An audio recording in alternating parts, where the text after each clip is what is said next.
Hey everyone, this is PrinceWatercress, and welcome to a brand new Let's Play. This time around, it is the Dates Before Christmas for the Super Nintendo Entertainment System. It was released on the Genesis/Mega Drive in Australia only. The game was released only in Europe and would have gotten a North American release had Sunsoft of America not went bankrupt. Rather interesting story behind the game itself. It was originally released on Genesis/Mega Drive in Australia, packed in with Fatal Fury 2 and Echo Jr., and it had a very limited print run, so whenever a cartridge copy of the game goes up for sale on eBay or something, it commands a very high asking price.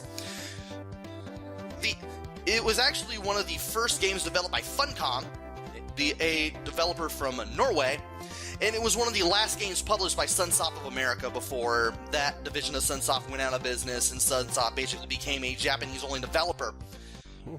According to the Mega Drive programmer, Carl-Henrik Starstedt, game took a year to do, but he didn't work on it himself until like halfway through that year. He didn't start until 6 months in. And the game uses art and code from We're Back, a Dinosaur Story, the video game of this based on the movie of the same name. And if you were to compare the two games, you could see that the gameplay is very much the same. And then it took 6 more months to convert the Mega Drive code over to the Super Nintendo. Somebody else did that. And by the time the Super Nintendo version was completed, Sunsoft America went out of business and a possible North American release was not to be, so that's pretty much why it only got a Europe-only release, even though it did get a preview in Electronic Gaming Monthly. And you're probably wondering why in the world I'm playing this like so late into January when Christmas was about a month ago at the time of this recording. Well, back in December, I managed to catch one of the people that I subscribed to, AMF1534, play a one-shot video of this where he made it to like the 7th or 8th stage before he decided to call it quits. And it was just so simple that I decided, hey, I wonder how far I can go on first try, and I managed to make it through like 2/3 of the way through the game last night. That just shows you how easy the game can be. And without further ado, I'm going to go ahead and go straight to the start menu here. I'm going to set the options here just so you can see what the options are. You can toggle the music and sound effects. You can choose between easy, normal, and hard difficulties. There's a sound test. You can also change the controls. B is the jump button, and Y lets you throw a projectile.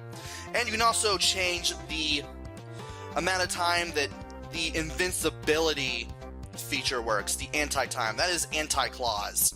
And that will be explained very, very shortly. There's also a password system, just 5 consonant password.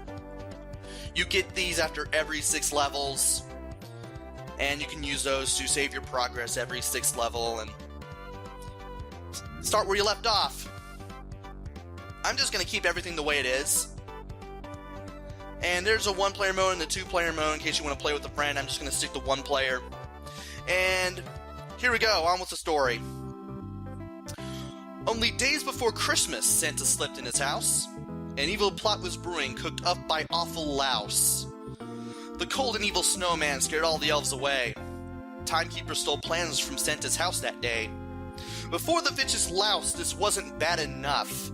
I'm really gonna show him. I'm gonna play rough, is 3 exclamation points. He tore the presents open and on them cast a spell. That's when Santa woke up. Something wasn't well.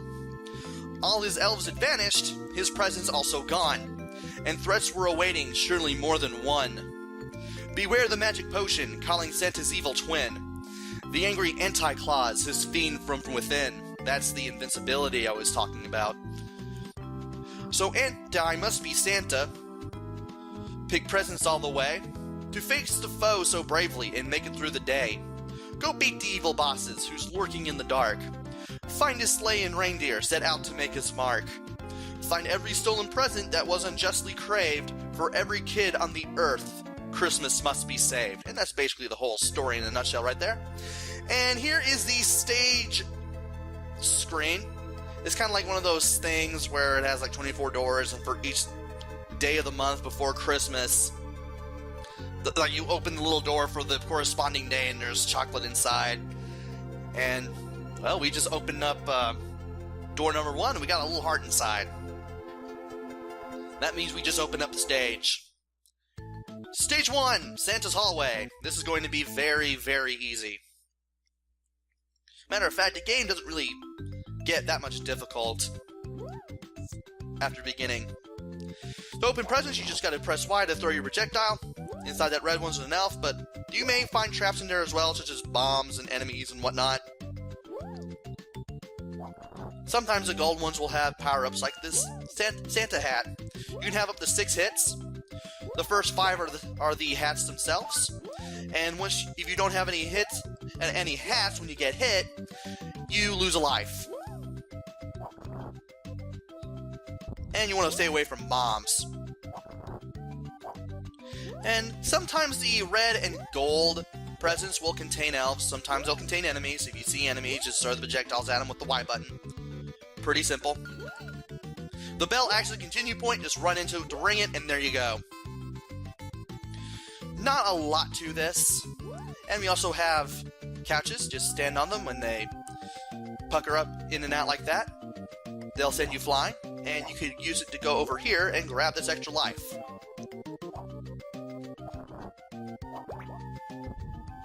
When you beat an enemy, they'll leave a blue present. The number of blue presents you have will be in the upper left corner. And the more presents you have, the more presents you can drop at the 6th stage of... at every 6 stages of the game. And I'll explain that when that happens. Until then, I'll just continue to focus on the side-scrolling. And to go into a ladder, just jump into it and hold up. Just hold straight up, don't hold like left or right, that way you'll be able to grab onto it. Oh, you can hold left or right, okay. Sometimes it acts a little weird. And this is, I guess you could call it coffee or herbal tea or something. When you grab it, you turn into Anti-Claus, and you're invincible for a short time. You can't grab presents, presents won't pop up when you beat up enemies, and rats can't kick you and do damage to you. Also, if you defeat enemies, they won't drop presents while you're Anti-Claus, so you gotta be Santa to get those blue presents.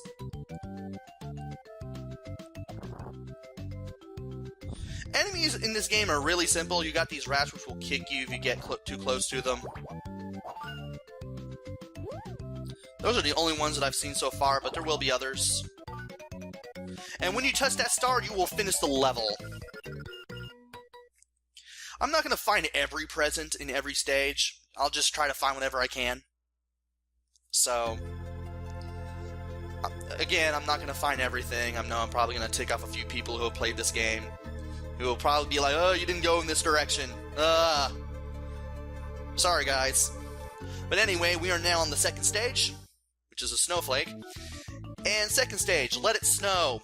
This is actually a very short stage, and matter of fact, you won't even know where the exit is until you just up and manage to find it. New enemy here, the penguins. These guys will throw snowballs at you if you're close enough to them. And you also got the snowmen that will throw their heads at you as well. And if you're too fast, they will catch you off guard. Also got the jack-in-the-boxes. They'll be like little red squares with a J on them. And you have to get up close to them in order to get them to move or jump around. And that's the only time you can hit them. Also, I took some dumb damage right there. And that was the exit. That's not a pit that will kill you. That is the actual exit for the stage. And there's nothing past that either, so don't even try jumping to the right, because you'll just drop down to the 3rd stage no matter what. And the 3rd stage is Ice Cave. Apparently there's a giant rat, but I'd never seen one in the stage. Not when I played it. And we got some rather interesting music here. I should also mention that if you hold up or down on the control pad, you can look up or down respectively. Makes it easy to find where you want to go. And we got some new enemies here. These little owls, I guess that's what they're called, that will fly around in circles. Really easy to hit. And if you grab this red cube with a thunderbolt on it, your wind projectile will turn into a fire base projectile, this little flame that will travel further across the screen. Actually, it seems to have the same distance, but it travels a lot faster. And you can use it to hit enemies a little more easily. And I'm surprised that penguin didn't hit me. You may have noticed that I rescued a reindeer. You definitely want to do that. Definitely gets you some points.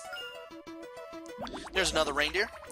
By the way, you must have the fire power-up if you want to break those ice walls and free the reindeer. That should be self-explanatory. Also, these cloud platforms will disappear when you stand on them. They come back like shortly after they disappear, but by the time they're disappeared, you will fall down. You will also start seeing spike pits in this level, and thankfully they're not insta-kill. Also, those penguins can throw really high. They do not have the best attack in the world. Thankfully, being anti-claws will give you the invincibility to get over the spikes, and I thought I'd just wait there because I didn't really need the invincibility. Especially when I only let it last 10 seconds by default. And there's continue points. Let's go ahead and look down to see if there's anything down there. And you definitely want to make looking up and down a habit, because you never know what you might find. Well, what was the point of that? Definitely want to be very careful. You can make those jumps. You don't need to be at the very edge of the platform to make them, but you can definitely do that to make it a little easier on yourself. And here's another present. Another elf. I forgot to mention that Santa has this weird animation when you double tap B, where he looks down and he has his legs spread like that. If you land an enemy while you're like that, you will actually damage them. And I went way too far down there. And I'm going to go ahead and grab this continue point, and no, I cannot grab that, get on that ledge, sadly. Not from here. Definitely want to be a good distance away when you hit red or gold gifts with your weapons, because enemies can and will pop out of them. Also, we have these little icicles that will fall down when you get close enough to them. You want to be very careful. And you don't want to go too far ahead too quickly, because you never know what kind of enemies might pop up. So you definitely want to take your time through the levels. I certainly did, and it got me through like 2/3 of the game rather easily before I decided to call it quits for the night last night, and decided this was a good game to let's play for real. And it is now time for the 4th stage, Blue Magic. I'm not really sure what Blue Magic is and whether or not we'll be seeing it here, but it's going to be there. And new enemy here. These little helicopters are just like the birds from the last stage. You also want to take any alternate routes you can whenever possible to get the most presents, because you never know when you might need presents. You can go over 100, it won't give you an extra life if you collect 100 blue presents. But it definitely helps for every 6th stage, and I'll explain why when the time comes. And there's nothing we can do at that upper path, so we do have to take the lower one. Also, for some reason, the instruments of choice here reminds me of the soundtrack for Tiny Toon Adventures Buster Bust Loose, especially this one in particular. Now, you could go through this thing right here, but it turns you into a present. You have to match the buttons in order to free yourself. And it could prove a terrible mistake, so I just go right across it, and I'm going to look down to make sure I don't take a really dumb leap of faith. Again, you want to make sure you make a habit of that, so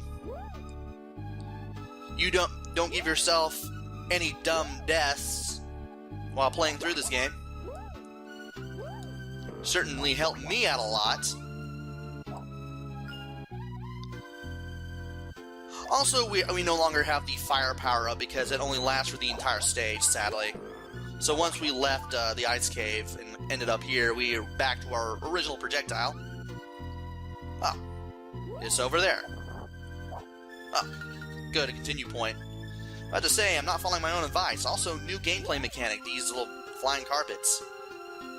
These will take you where you want, to a place you would want to or like to go, I guess you could say that. And after a while, they do disappear. Like so. Another hit? Why not? You have to put up an effort to die in this game. I've only gotten hit a few times in this Let's Play. And unless you, like, drop into a bottomless pit repeatedly, you're not going to be dying a whole lot in this game. Oh, and I thought that was an enemy there. Sometimes those, elves get me a little excited and they get me a little confused. And I can't believe I didn't turn around in time to hit that. Another continue point. Another Jack-in-the-Box that I can kill. Again, don't want to go too fast, because you never know when you might run into someone or something. Not yet. Anything down here? No? No. Okay. Want to be sure. And might as well go ahead and jump to the right there, because that's as far as that magic carpet's going to go.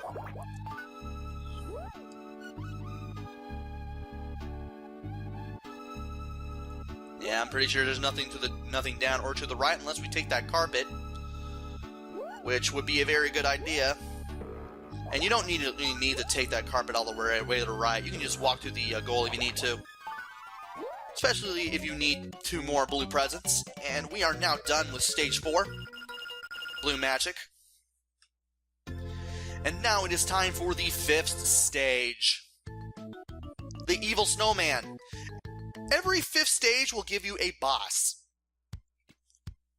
And it's going to be one of the bosses that were mentioned in the intro. And in this one, we're going to fight the Evil Snowman. Again, don't go too fast, because those penguins are evil. Those are some very evil penguins, I tell you what. And those snowmen are even worse, because they can throw their heads at you very quickly.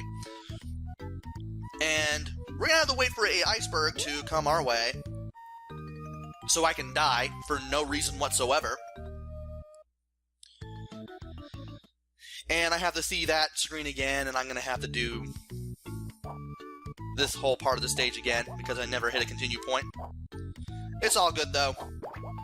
I'll easily hit 9 lives before you all know it.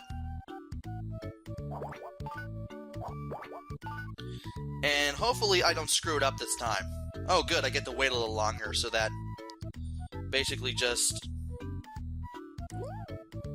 Okay, there we go. A new enemy here that I killed off rather in advance. It's a bunch of fish that just jump in and out of the water. They do leave gifts, but I'm not really interested in the gifts that they leave, because more than likely I'm not going to get them in time. So there. Also, apparently, if you stand still on the slopes, you'll eventually go down them, whether you want to or not. And now, finally, continue point. Also, I'm taking some dumb damage here. That is not a good thing.